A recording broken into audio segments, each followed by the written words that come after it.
Atenção! Começa agora uma teleaula de História do Ensino Médio. Você vai assistir a teleaula de número 55. Bons estudos!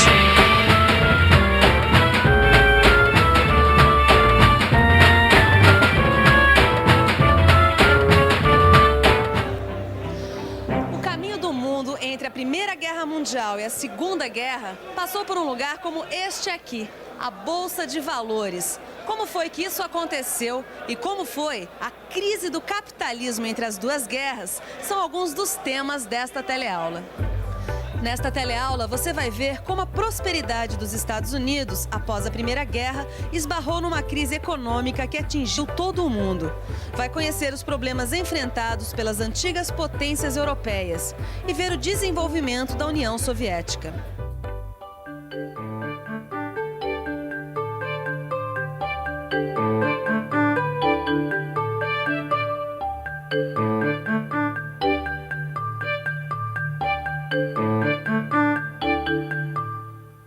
Entre a Primeira e a Segunda Guerra Mundial, houve um período de pouco mais de 20 anos, uma espécie de intervalo marcado por uma grande crise econômica, que junto com as crises políticas e sociais não resolvidas, funcionou como uma bomba relógio que foi estourar no final dos anos 30.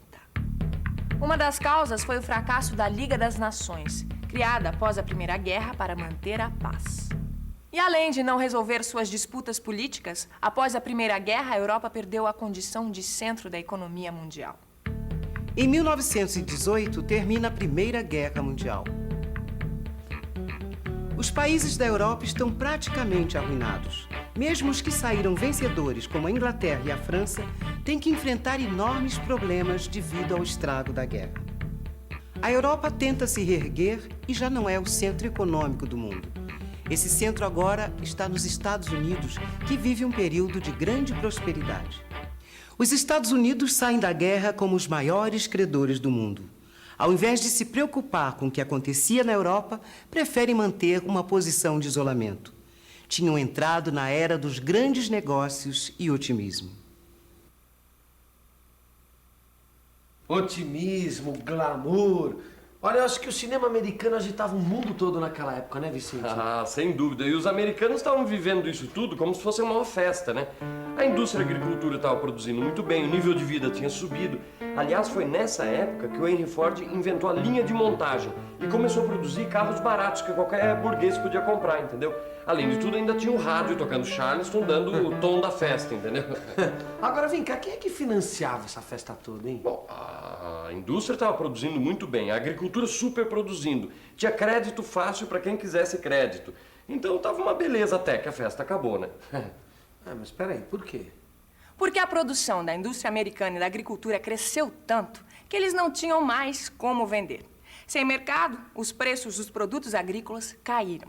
A indústria baixou a produção e despediu empregados. E mais uma coisa, com um crédito bancário tão fácil e as empresas produzindo tanto, quase todo mundo resolveu participar dos lucros e investir na Bolsa de Valores. Ou melhor, especular na Bolsa. Você sabe o que é especulação na Bolsa? Especulação é você procurar comprar pelo preço menor, vender pelo preço maior. Especulação é quando o pessoal tenta ganhar dinheiro no comprar e fazer giro rápido, né? Isso é especular. Os americanos, nos anos 20, aproveitaram a expansão das empresas e o crédito fácil para tomar empréstimos e comprar ações, para revendê-las com lucro. O preço das ações na Bolsa Americana triplicou entre 1925 e 1929, mas era um valor irreal. Você sabe o que é uma ação valer acima do seu valor real? É uma ação que está sendo bem especulada no mercado, com grandes tendências de lucro, a empresa, de acordo com o seu balanço apresentado, tudo isso. A quebra. E foi o que aconteceu com a Bolsa de Nova York. Em 1929, a Bolsa de Nova York quebra. Em poucas horas, fortunas desaparecem. As ações perdem completamente o valor. Quase 10 mil bancos e 85 mil empresas vão à falência. Logo, a produção industrial cai 54%. Mais de 12 milhões de trabalhadores ficam desempregados.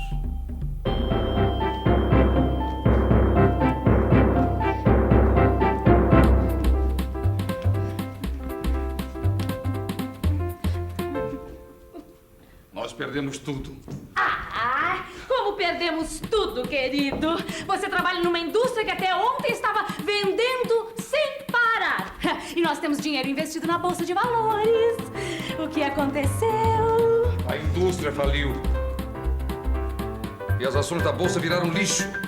E o pior, nós vamos ter que pagar os empréstimos do banco que nós fizemos para comprar as ações da Bolsa.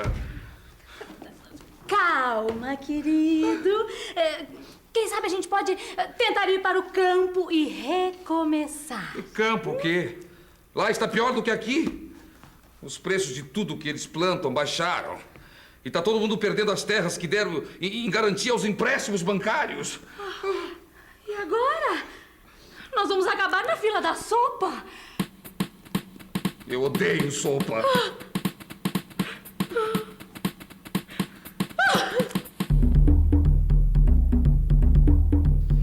Pelo jeito a coisa ficou feia, Vicente. Olha lá. Mas não foi só lá não, viu? A crise foi no mundo inteiro. Dá pra imaginar. Os Estados Unidos era o centro da economia mundial. Pois é, e aí o que aconteceu? Com a quebra da Bolsa, os negócios pararam para quem vendia matéria-prima. E quem exportava para os Estados Unidos perdeu o parceiro comercial. Resultado? Uma reação em cadeia. Falência, crise, desemprego acabou chegando na Europa, na América Latina, entendeu? Em 1932, a crise americana chega ao máximo. Nos últimos 4 anos, o salário tem uma redução de 60%. A produção industrial e agrícola tem queda vertiginosa. Então, é eleito o presidente Franklin Roosevelt. Roosevelt tem um plano para tirar os Estados Unidos da crise. O New Deal. New Deal era um plano para reativar a economia que Roosevelt começou a pôr em prática, fechando os bancos em crise e reformulando o sistema bancário. Ele também implanta uma política monetária, redistribui terras, lança um programa de grandes obras públicas para absorver os desempregados, fixa salário mínimo e jornada de trabalho, legaliza sindicatos. Roosevelt, que era do Partido Democrata, foi reeleito 3 vezes. O New Deal funcionou e o país voltou a crescer. Mas o liberalismo econômico, quer dizer, da livre concorrência total, acabou. A política de Roosevelt significou a forte intervenção do Estado na economia.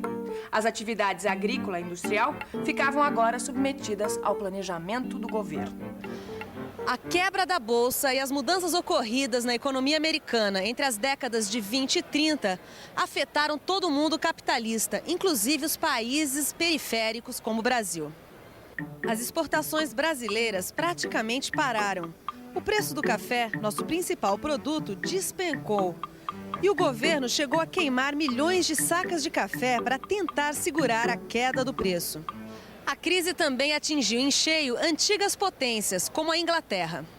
O Império Britânico começava a ruir e, para evitar sua perda total, criou-se o Commonwealth, a Comunidade Britânica de Nações. Assim, os países integrantes mantiveram vínculos econômicos e culturais com a metrópole.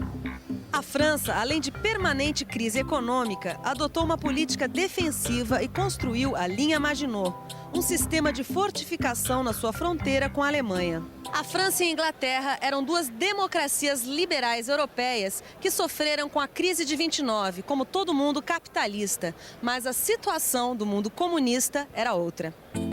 Em 1922 é criada a União Soviética. Em 1923 é promulgada a Constituição Soviética. A União Soviética é uma federação de repúblicas socialistas. E a nova Constituição implanta o regime do Partido Único, o comunista.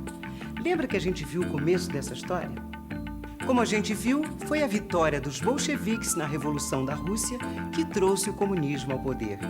Liderados por Lenin, eles transformaram o antigo Império Russo na União Soviética.